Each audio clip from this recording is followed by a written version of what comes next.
요즘에 부모님들 중에 통분을 못하는 부모님은 없어요. 최대 공약수를 못 구하는 부모님은 없단 말이에요. 그런데 못 가르쳐요. 왜 그럴까요? 저는 항상 강조하는 게 과제 집착력이죠. 과제 집착력이 있는 아이는 절대로 공부를 못할 수가 없다. 과제 집착력을 발휘하는 가장 첫 단계가 뭐냐면 지적 호기심이에요. 그래서 제가 이 얘기를 왜 꺼내고 시작하냐면은 초등학교 4학년 정도 되면은 부모님들이 이제 애들 수학을 못 가르치거든요. 요즘에 부모님들 중에 통분을 못하는 부모님은 없어요. 최대 공약수를 못 구하는 부모님은 없단 말이에요. 그런데 못 가르쳐요. 왜 그럴까요? 그건 바로 아이들이 하는 질문에 답을 하지 못하기 때문입니다. 그 질문이 뭐냐면 엄마 3분의 1 더하기 4분의 1은 어떻게 통분해? 이런 걸 물어보면 얼마든지 대답해 줄 수 있겠죠. 근데 아이들은 뭐라고 하냐면 3분의 1 더하기 4분의 1 왜 7분의 2로 하면 안 되는 거야? 왜 꼭 통분을 해야 돼? 이런 질문에 대답을 못 하는 거예요. 그래서 엄마 아빠들이 잘 쓰는 표현이 뭐냐면 이럴 때는 이렇게 해야 되라고 해요.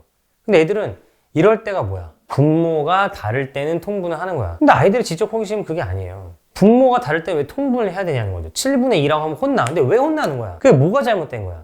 그래, 통분을 하면 이런 답이 나오는 거 알겠어. 근데 왜 이렇게 하면 안 돼? 꼭 그렇게 해야 되라는 거를 아이들은 의외로 궁금해 한다는 거예요. 그런데 우리가 그걸 어떻게 하냐면 사실 잘 모르잖아요. 그럴 때 부모님들이 그거에 대답을 하지 못하고 그럴 때는 그냥 이렇게 하는 거야 라고 대답을 해주는 순간 아이들의 질문은 거기서 끝나는 거고 지적 호기심은 거기서 끝나는 겁니다. 지적 호기심은 억제해주면 없어져요. 자극을 해줘야 되는데 우리는 정말 그렇게 하고 있을까요? 전혀 그렇지 않다는 거죠. 그래 놓고 우리는 어떻게 기대를 하냐면 아이들한테 뭔가 새로운 문제를 주고 나서 이런 문제 풀면 아이의 지적 호기심이 생기겠지? 천만의 말씀이라는 거죠. 아이들은 그 전 단계에서 지적 호기심이 충족이 돼야 된다는 거예요.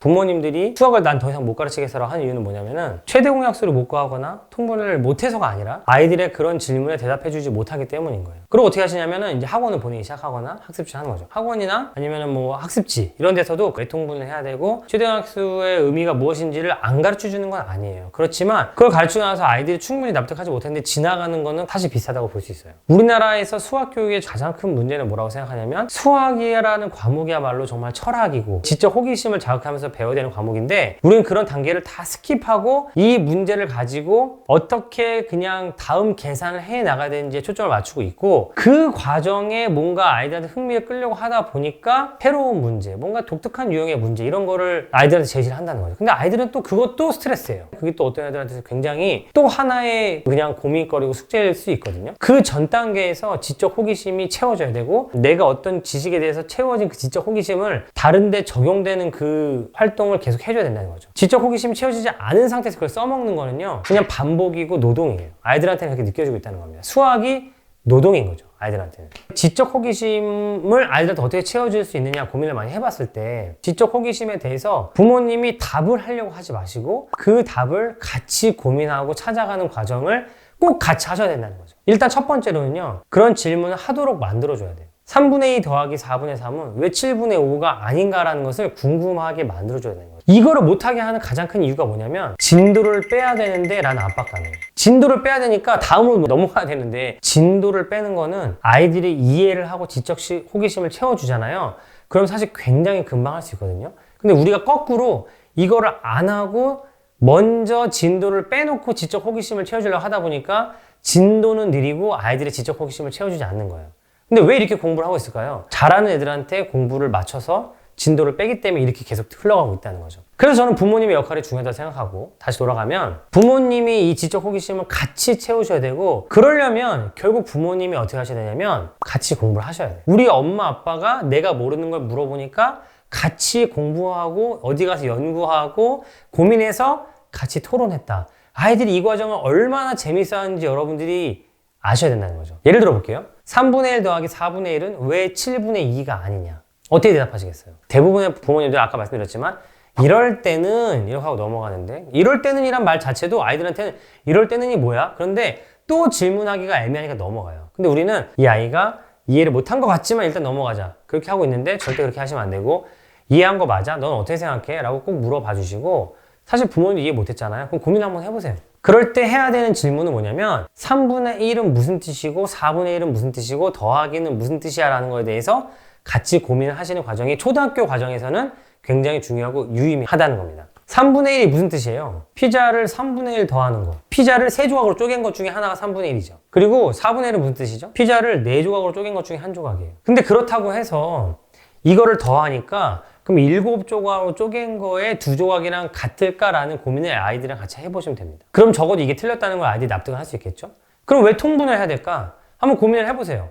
3분의 1이 12분의 4가 된다는 게 무슨 뜻일까요? 아, 피자를 3분의 1조각 낸 거는 12조각으로 쪼갰을 때 4조각이랑 같은 거고요. 4분의 1이 12분의 3이 되는 이유는 뭐냐면 피자를 4조각으로 쪼갰을 때 한 조각은 12조각으로 쪼갰을 때 3조각이 되는 거랑 같은 거예요. 3분의 1 더하기 4분의 1은 왜 안 될까? 분모가 다르기 때문에 안 된다는 건데 분모가 다르다는 거가 어려워. 그렇게 더하면 안 된다는 걸 납득을 했어요. 그러면 어떻게 해주면 계산할 수 있지? 밑에를 똑같이 만들어주면 되지. 밑에를 똑같이 만들어준다는 건 뭐지?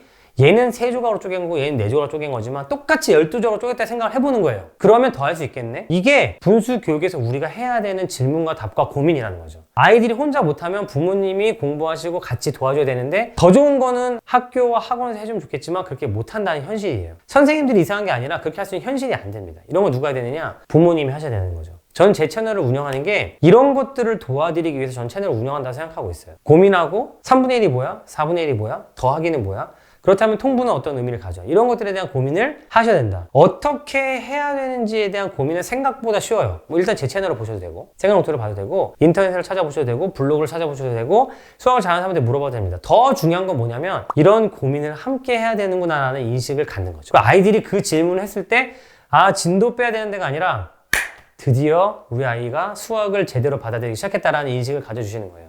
제가 장담하는데 이렇게 고민하고 부모님과 이런 토론을 하는 아이들이 고등학교 가잖아요? 그냥 이럴 때는 통분하는 거야 라고 공부하는 애들이 절대로 이길 수가 없습니다. 정리하면 지적 호기심을 채우는 가장 좋은 방법? 질문을 했을 때 같이 고민해 주는 거다. 그러면 부모님이 어떻게 하시면 좋을까요? 그냥 인터넷 찾아서 네가 읽어봐가 아니라 같이 고민하는 모습. 우리 엄마 아빠도 같이 고민하고 아이들과 토론하고 답을 찾아가는 그 과정. 그리고 우리가 이걸 알아냈어 라고 같이 하이파이브 하시는 그 과정. 이 과정을 꼭 하셨으면 좋겠다. 그리고 제가 그 과정을 도와드리고 싶다는 거죠. 저와 함께 우리 아이를 지적 호기심이 가득한 아이로 키우고 싶으신 분들은 구독, 좋아요, 알림 설정